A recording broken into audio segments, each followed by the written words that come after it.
Seeing none, we'll move on. Chair recognizes Senator Bowers for a point of personal privilege. Thank you, Mr. Chairman. I have some friends, today is Local Government Day, and I have some folks from home, and if you can just stand and wave. I have Amy Lang is the city manager of Concordia, so we're happy to have her here. And then Max Dibble is a county commissioner from Phillips County and worked with the transportation program or process a couple years ago too. So both very good people. Yeah, so I'm very happy to have them come here. They wanted to listen in. It's a perfect day, so thank you, Mr. Chairman. Well, welcome to the committee. Today we are fortunate enough to have a presentation from the Department of Transportation. Welcome to the committee, Julie. Secretary Lorenz. Thank you. I am glad to be here. I don't know. I asked Max earlier. He's been with us through the task force and everything else. I asked if he wanted to give the presentation today. Now, I'm glad to be here. Joel's going to get this pulled up. I know it's 101, but I felt with this group, this is more like a 201 or a 301. I've got a lot of information to share. As Tuck was just saying, we got a lot of money. People want to know what we're doing with it, so thanks for inviting us in today. All right, we'll get right to it. So, we used to think about transportation as just roads and bridges, but I think we need to think about it as really a public good and make sure that every dollar we spend either helps make our highways safer or that we're driving down the cost of transportation for our goods and getting people where they need to go, or that we're improving the quality of life and making Kansas a better place to live. So we want to make sure we're leveraging every dollar of our transportation investments. And that's a quote then that comes from President Eisenhower, our namesake for the Eisenhower Legacy Transportation Program. Progress has lots of partners, and from several of you here were on the legislative task force, participated in our long-range transportation plan, voted with only 4 hours to spare for the IKE program. And since that time, we put two rounds of projects into the development pipeline. The first was about $1.6 billion. The next was $750 million. We just did that in December. In addition to that, we moved $750 million into construction. So this rolling pipeline is working. And I want to thank everybody here for voting and supporting transportation and for voting for the budgets, and thank the governor for approving the bill. There is plenty of success and thanks to go around, and I appreciate everybody. Thus, a big thank you across the state. Now on to a quick overview, and more importantly, I would say an update, as many of you are familiar with transportation. So this is why it's so important, I think, to focus on transportation as a system, not just the state highway, but an entire system. So while we have, the top bar is the amount of traffic we have, 54% of all traffic is on state highways, but only 7% of our miles. What you see that's disproportionate is 14% of traffic goes on county systems, but they make up 81% of the miles. Here's the thing, ag loads start in a field, they get put in a truck, then they usually go across a county bridge, not always, but usually, to get to either a state highway or a rail.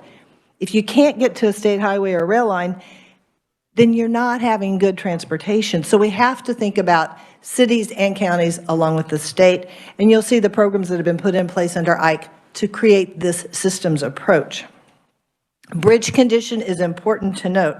I've long talked about 25,000 bridges in Kansas, about 20,000 are on the local system. When you look at that, about 6% of local bridges are in bad shape, 47% in fair shape. On the state system, about 1% bad, 22% fair. Important to remember the local system. When we start talking about the big federal dollars, we'll come back and talk about bridges and why this is so important. We also have modal programs. You can see here how much in terms of state dollars are invested in each of these programs. They're not necessarily managed, so airports are managed locally. Certainly KDOT's not running rail lines, but these are dollars that are administered by KDOT to make sure, again, we have a solid system. We added programs under IKE to increase flexibility for local governments. It's nice for it to be Local Government Day today. That is a happy happenstance. Our cost share program is doing, I think, exceedingly good things. The state's invested $96 million in cost share. Locals have brought $68 million in terms of match. We're really helping get important projects just across the finish line.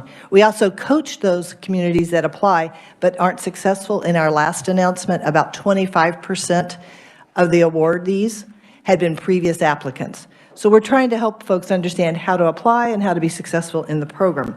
The local bridge program, you all know, is highly popular, and I'd sure like to try to get a little more money into that program as well. This is a quick recap of all of our programs. You all are familiar with preservation. We'll talk more about that. Modernization and expansion.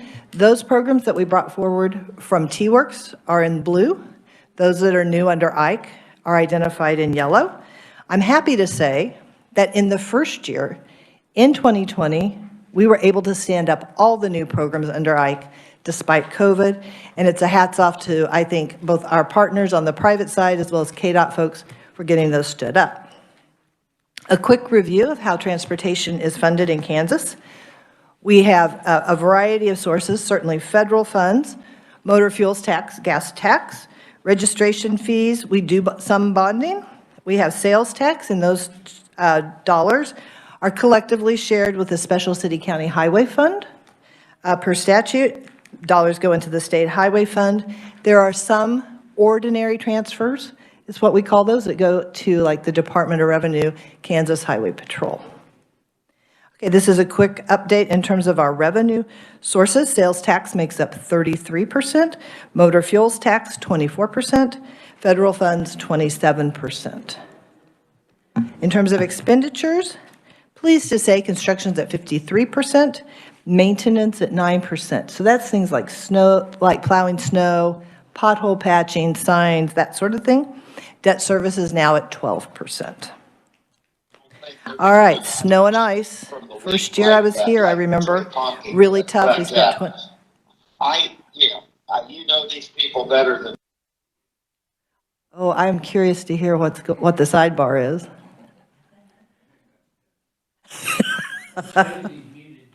Okay, keep going. All right. So you can see a high of $27 million was spent in 2018 and 19.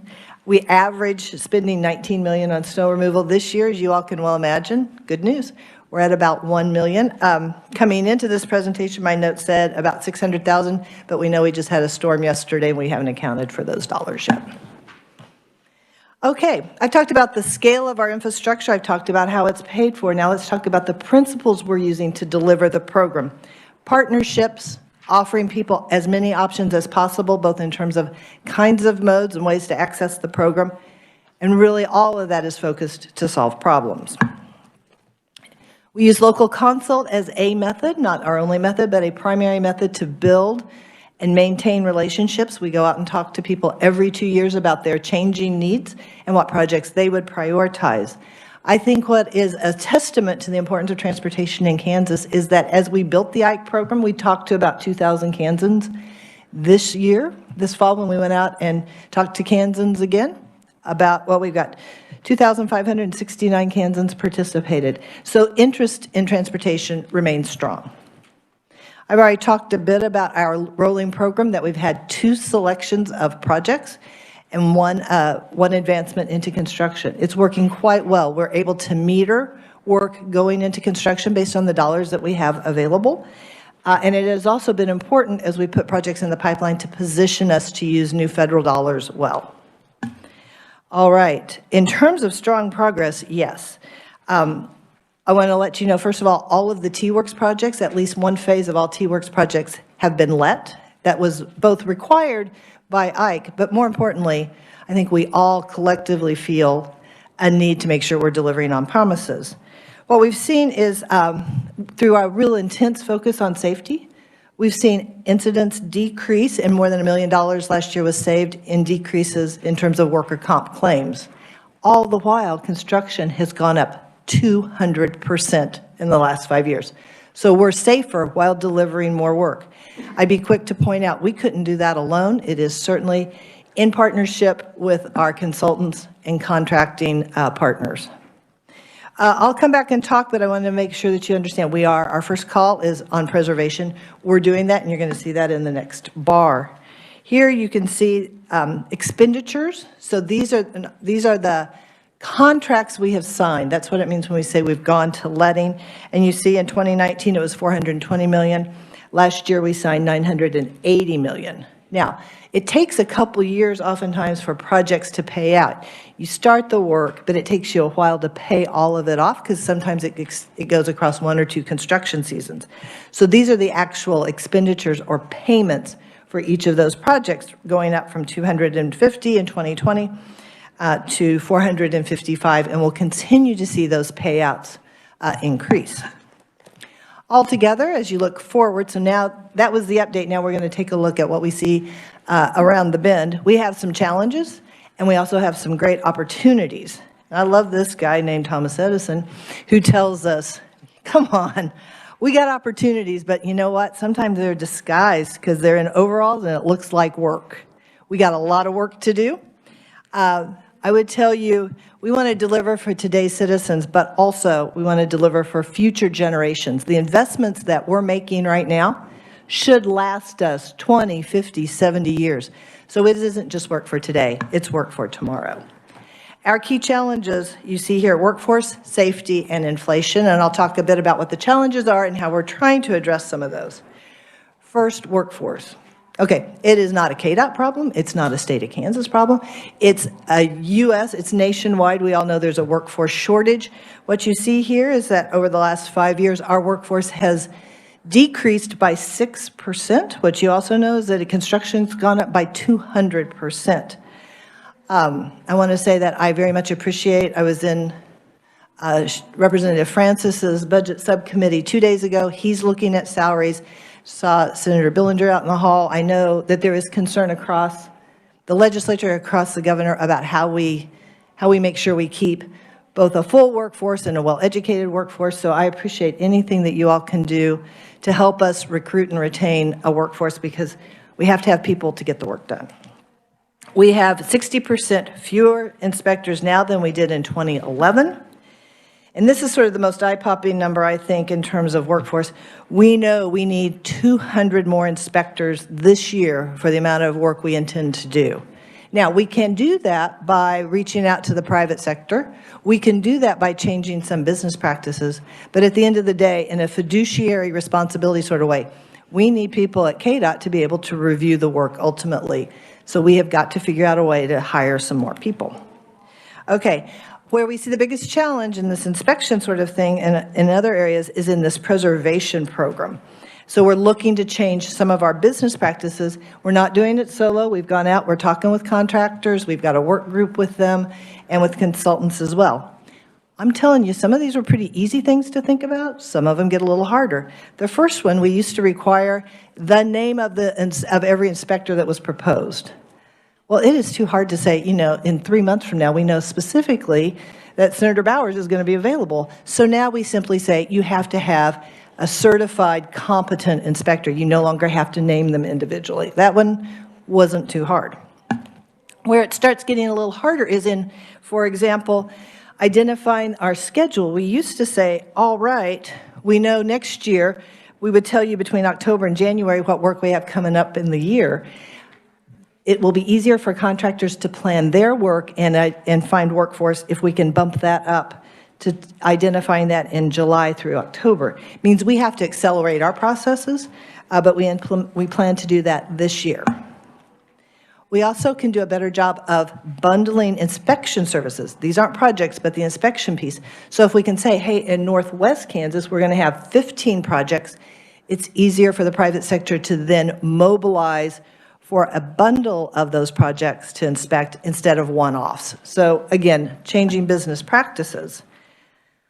But we still need more people at KDOT to actually watch the work that the consultants and the contractors are doing.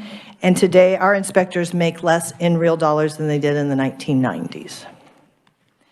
We are also looking at consultant support. District 6 is actively exploring bringing consultants in to work alongside employees. There are pluses and minuses to that approach. I'm going to make sure I keep going, but I'd be happy to come back to that question if anybody's interested in talking about that. Small silver lining from COVID, I would say, is on the e-ticketing.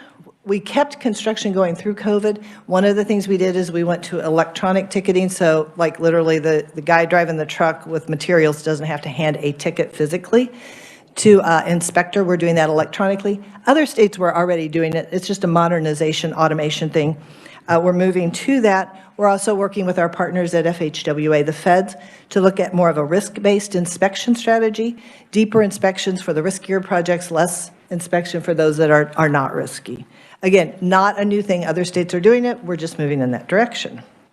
Okay, that pretty much covered workforce. Second big challenge, safety. We just have not seen great improvement. And we are trying, but I want you all to know, we still have a long way to go in Kansas. I want to give a shout out to Bert Morey. He's our chief engineer. This is a program that he is advocating hard for. It's our Clear Zone program. It's to help fill the gap on those smaller routes, what we would call D&E routes that don't have a lot of traffic, but we do see safety issues out there. And we wouldn't necessarily be able to get to those projects if we weren't intentionally looking for them. It sort of fills the gap between Preservation Plus and modernization. And what we're doing, these require us to purchase some right-of-way, not a ton of right-of-way, but in a real intentional way, we're trying to make sure we're getting out to those smaller routes where we know we have some safety problems. This is where some additional federal funds will come in very helpful. And we are more aggressive, I would say, in our safety campaigns. It takes a collective effort. We need better roads, we need more enforcement, and we need the public to put their seatbelts on. All right, and our third major challenge that we're keeping an eye on is related to inflation. We built into Ike, as we did T-Works and the CTP, a 4.5% inflation rate. That's served us well over the years because some years it's higher, some years it's lower. December, we saw a 19% increase in inflation, so we're watching that. Some people, I've got a couple of examples here on light preservation. You can see the increase from 2020 to 2021 of about $50,000, and then per mile. And then on the heavy preservation side, you see about from $250 it went up to $345 from March to December. So we are seeing increased prices. We know that there have been some supply problems. We know there's a workforce shortage. So somebody might say, well, all right, then reduce the amount of work you're doing. We are keeping an eye on it because we don't want all of our money to go to inflation. On the other hand, there is a cost to not doing work. As per usual, things are always more complicated than they seem at first blush. One of the things we need to talk about is that if we were to do fewer actions or thin actions, long-term it has a negative impact on the structural integrity of our system, and I'm going to talk a bit about that. And those of you from the task force will remember we spent quite a bit of time talking about pavement structure.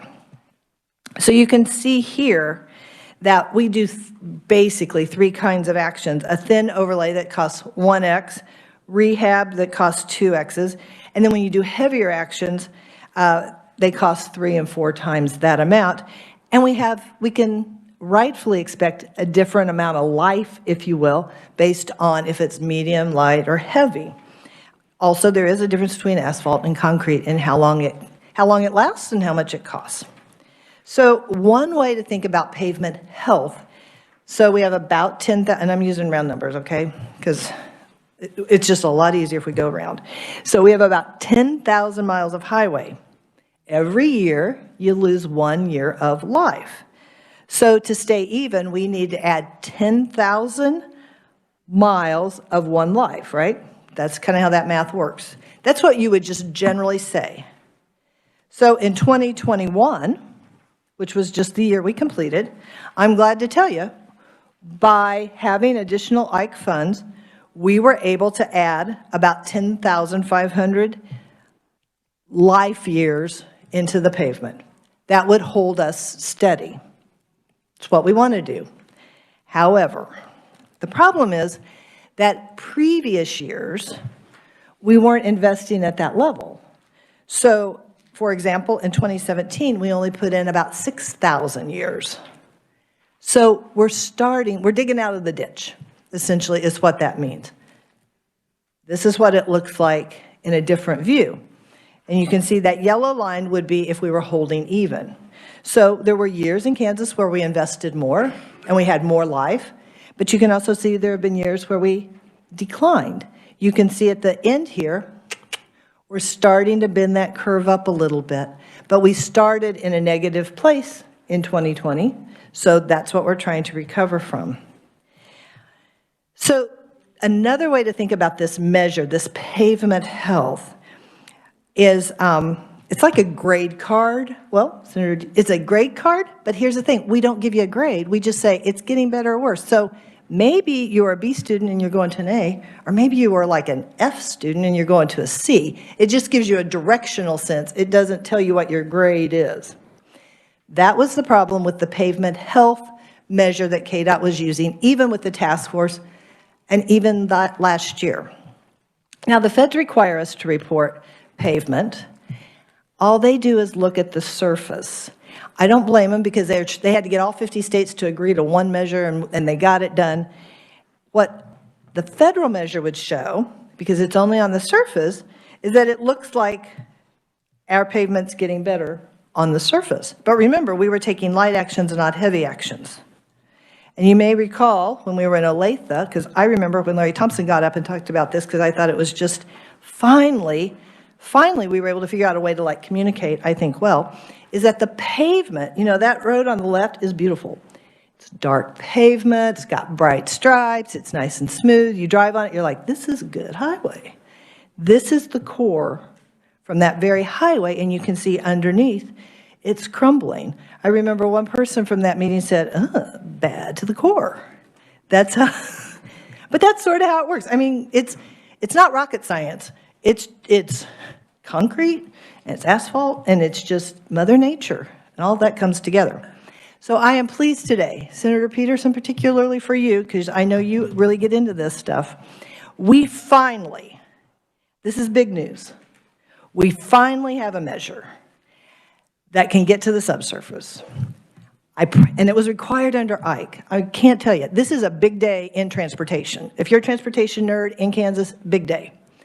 I also have good news and bad news that comes with this new measure. All right, so the good news is we can now look at what's going on in the subsurface, which is where you need to make sure you're taking care of not just what feels good on top, but what's on the inside. This methodology isn't rocket science. It's been used in Texas and Colorado and North Carolina and Utah. I would just say the department has been slow to get to this measure, but we are there now, and I am glad that we are there now. We are using automated technology to do the calculations. We have verified that data over and over and over again and calibrated it. We've done visual inspections, and we've checked it against project data. I feel very good about this measure, and we're going to get to, I think, really the brilliant part in just a minute. But in terms of what it tells us about the subsurface, not the surface, the subsurface, and for those of you that have been watching transportation, this is no surprise. We knew our pavement wasn't in great shape underneath. We just couldn't give you a number. What we see now is that 15% of our pavement is in bad condition in the subsurface. Not on the top necessarily, but the subsurface. And that is the bad news. What we see, though, under Ike, with the fully funded preservation program, is that we should, by 2023, start to see that poor condition come down. What that means is we need to continue to invest at 365 on average across the life of Ike. But of course, it wouldn't be a good KDOT presentation if I didn't say it's more complicated than just that. So here we go. So while we know the poor condition's going to start coming down, and you can see that in the top black, that's poor. It's going to go from 15 down to 14 by 25. This is a projection, okay? Our fair condition gets better. It goes from 53 up to 62%. But our good pavement will start to decline and go from 32 to 24. So if I were in your seats, which I sort of was just a couple weeks ago, you might say, so what does all that mean, right? Because that's how I felt. I'm like, all right, well, some up, some down. What are we going to do about it? And where do we want to be? And that's really the question. Where do we want to be? We will be benchmarking against other states, and we need to optimize. We need to figure out, like, what would be the best balance of fair, good, and poor. We're doing that analysis now. Today I'm rolling out the measure. We have more work to do. But more importantly, this is an opportunity. It can be a paradigm shift, and this is what I think is really important for this body to consider. Until this time, KDOT has generally said, we will make the best use of the dollars we're given. And that's a good thing. But if you're running a business, there's another question to ask, which is, what do you want to achieve? We will be able to run what-if scenarios, which is to say, if you want condition X, it will cost this. If you want condition Y, it will cost that. We will be able to run those scenarios so that you all can decide what is the proper investment you want to see made into pavement. It is a big step forward, and I'm really proud of the department for putting in the effort to get us to this point. What we know is Ike will hold us steady. I just showed you at the 365. I mean, generally it holds us steady. But Bill, the bipartisan infrastructure law, which was passed by Congress, and some people call it IIJA, the Infrastructure Investment and Jobs Act, it can help us improve. And so I'm now saying these are our two best buddies, Ike and Bill. And it really represents an opportunity for us to decide how we want to modernize our system, because we have some additional dollars. I'd also be quick to say, guys, I would be quick to say, it is helpful money, it is good to have certainty, it is not like the windfall of the century, so we need to pay attention to that too. We know Ike is $9.9 billion over 10 years, $5 billion has been identified for preservation. We can have ongoing conversations about whether that should be more or less, and how we should be spending those bill dollars. But that's what's envisioned with $2.3 billion for modernization and expansion, and you can see the other programs identified there. Bill, these are the increases, okay? So this isn't all that comes from the feds, but this is the increase over what we have seen previously. $89 million for highways. We might put some of that to preservation. We might want to do more modernization and expansion. We are going to work with our partners, cities and counties, rural electric co-op, on and on and on, to identify what to do with those dollars. That's how we built Ike, and that's how we'll continue to work. Bridges are new money, $45 million. I'm really happy to see that every year. We fully intend to share that with cities and counties so that we can get those conditions up in the cities and counties. $8 million for electric charging stations per year, Senator Hawk. Yeah, I'm trying to beat you to the punch there. What we're going to do, we're going to put a working group together. We just announced the $2.3 million for VW settlement money. We'll be putting a working group together as we figure out how to deploy that. It doesn't all have to go to charging stations. It can also be used for electrification of fleets, okay? And then on rural transit, $3.7 million. So those are the additional dollars by formula that come to the state. The thing I'm real excited about are those discretionary funds. Almost half the bill will go to grants that we can go get, we can try to get. And I love that part of it. All right, so consistent with Ike, we'll be seeking input from our partners on how to use those additional funds and to prioritize their highest and best use. Started a conversation even back in December with the league and the association to talk about what they see as most important. So we are improving our business practices even going forward. We've already hired a grant writer at KDOT to work with cities and counties and us to go get additional funds. I can tell you we're not interested in writing like a grant for Manhattan and a grant for Concordia and a grant. Not one-offs. We're going to work regionally because USDOT, it's easier for them to administer big dollars, but easier for us to administer big dollars. And that's the way, as a state, we want to work, is regionally. And we've already talked about the pavement management piece. So as we look forward, we have some really big challenges and really good opportunities. We are going to work very closely to identify and make sure we're pushing work out, but that we keep, it's a foot on the gas, foot on the brake, as we watch inflation, as we watch workforce. But I am very positive about the future. Be happy to come back sometime, Senator, I know we're getting close on time, to talk about charging station approach, The road usage charge study that we're doing, it's only a study, it's entirely voluntary. Joel testified on it yesterday, talk about managed lanes in Johnson County, the home project that we're partnering with Ag on, which is a pilot program to try to open up some carbon markets. Because going back to the way I started, transportation isn't just about roads and bridges.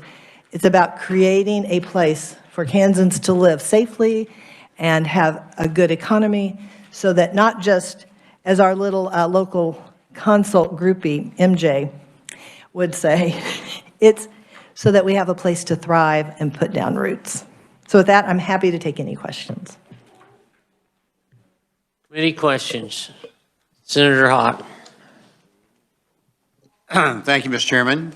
Julie, thank you again for an excellent report. And thank you also for the $8 million that you managed to acquire in the Volkswagen settlement to try and look at ways that we can get electric vehicles charged in the state and not just on I-70. On your slide 48 and 49, when you look at the 6% in terms of poor condition 2015, is that the old measurement where we were mainly just doing that on surface? No, this is today's measure. That's looking at. This is substructure. Looking at the sub also. And you can, and I think even a better representation is on 50, where you can see, you see poor declining a little, fair increasing, good decreasing. And so essentially, because we didn't make the investment in terms of T-Works and the pre-hike program, that's why we've gotten into this. That's why we have to sort of rebuild a lot of that substructure. Thank you, I appreciate that. Yeah, and we've got more work to do on this. I just didn't, I wanted to bring you our progress. I remember our task force work, and I think that was an aha for a lot of us to really see that the subsurface is a critical part to look at, not just the surface. So thank you for your leadership in that. Thank you. Thank you, Mr. Chairman. Committee, further questions? Senator Pittman. Thank you, Secretary Lorenz. Always fascinating, and you're so good at your job. I'm always so impressed. You know, I like this innovative measure of looking at the substrate, and obviously it's a great system-wide measure. Is there a way to bring it down to almost, now that you've gotten to that part, and it's only taken years to get there, but I think of, you know, if I'm looking at a whole system, if I've got, you know, out in western Kansas, less used traffic, and it's all good, balancing out the poor roads. Oh, thank you. Inside of my region, which they're not poor necessarily, but if they were. So here's, yes, so that's not on the slide because I was trying to not, but good question. I was trying not to get too complicated. An additional step is to now take it to interstate versus non-interstate. And then, of course, what we really have are A through E routes, with A's being interstates. So that's exactly right. And they are working at the department to figure out how we then do that balance as well, and we will be bringing that to you. Great, because, you know, if I have 50,000 people on one road and then, you know, 5,000, and the 50,000 is poor and the 5,000 is good, it does make a big difference of the experience of each of those individuals on those roads, so I appreciate It it. certainly does. We also take into account when we look at that A through E, amount of traffic, but also is it freight?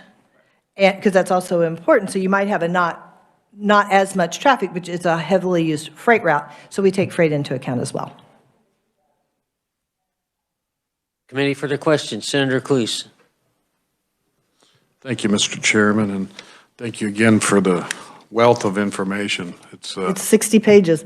yes. I know. I felt like it was kind of like a master class in transportation. So if I'm ignorant on a little of this, excuse me, but so on page page 19, Sure. the challenge, the inflation. So you say you kind of zero in on a 4.5%. We're estimated 7% rise. Some say 10% by the end of the year.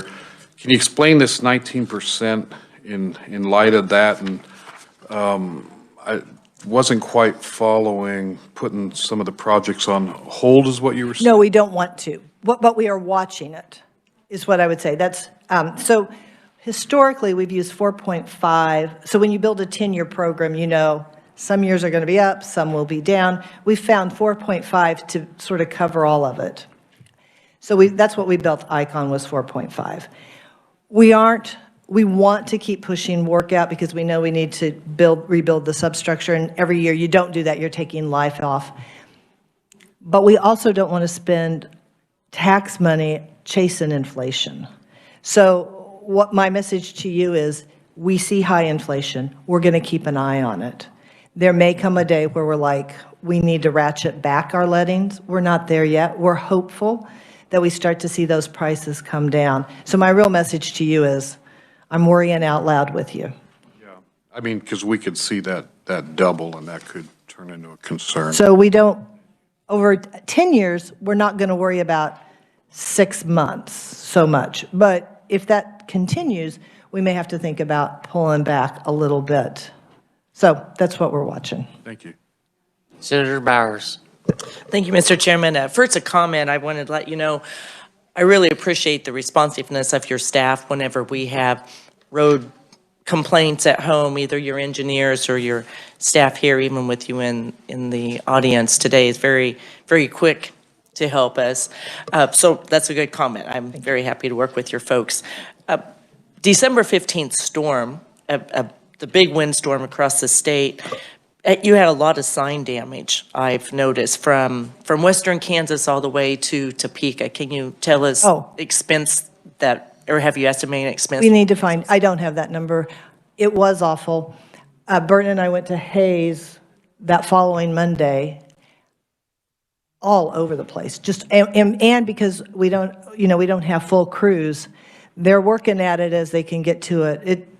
But yeah, it was awful, and across the state, all the way across the state. I mean, even Lawrence and Kansas City, we've seen signs that are down, so it's across the state, and we can get a number for you. Okay, it has to be a big number because there is a lot of signs, and not only our state signs, but the other highway signs too. Are you knew they were older, wooden, and probably won't be rebuilt, but I know our state signs are important. And I'm sure that's an extra unintended cost to you. So, well, thank you. And it's not that important, but I just wanted to note your crews will be out. Yeah, we're lucky that we haven't had to spend so much on snow and ice. So, you hope that things balance out. Thank you. Thank you, Julie, and thank you, Mr. Chair. Senator Hawk. Thank you, Mr. Chairman. Your slide 25, which is workforce, and I'm really concerned about that statewide, not just in transportation. Yeah. And the governor has proposed a state employee pay plan, I think 5%. How much does that help you? Does that, I suspect nothing will take care of the workforce problem we have statewide, but does that help you in terms of retaining employees, keeping them satisfied, and also help you with recruitment for new? Anything we can do will be helpful. No doubt about it. I would not say, because we have, it was so interesting, and be happy to share sometime. We have, it's different in different parts of the state. We have in the Northeast trying to get, I think it was an engineer tech, takes like 200 days to fill that position. We reposted it more than 10 times. In the Southwest, not quite as bad, but really bad. In the Southeast, it feels like we posted that position like 4 times, and it took us like 30 days. So it's not, you have to think about your workforce pool that you're competing for. And so it is difficult on all our positions. We particularly on the inspector side, we're concerned about our engineering techs. And when I say that, what that means is they're high school graduates that have passed algebra and geometry. So they have to have some math background. And then we put them through a progression program, a training program, and it takes them about a year to get the skills and for us to have the confidence that they can go out and start inspecting and, make sure what's being built matches the plan. We need 200 of those. I'm not sure there are 200 there's certainly not 200 in the state for what we're paying. Secretary Lorenz, do we still have the safety shoulder program for our high-risk rural roads? Yes. And in fact, this Clear Zone program would help that.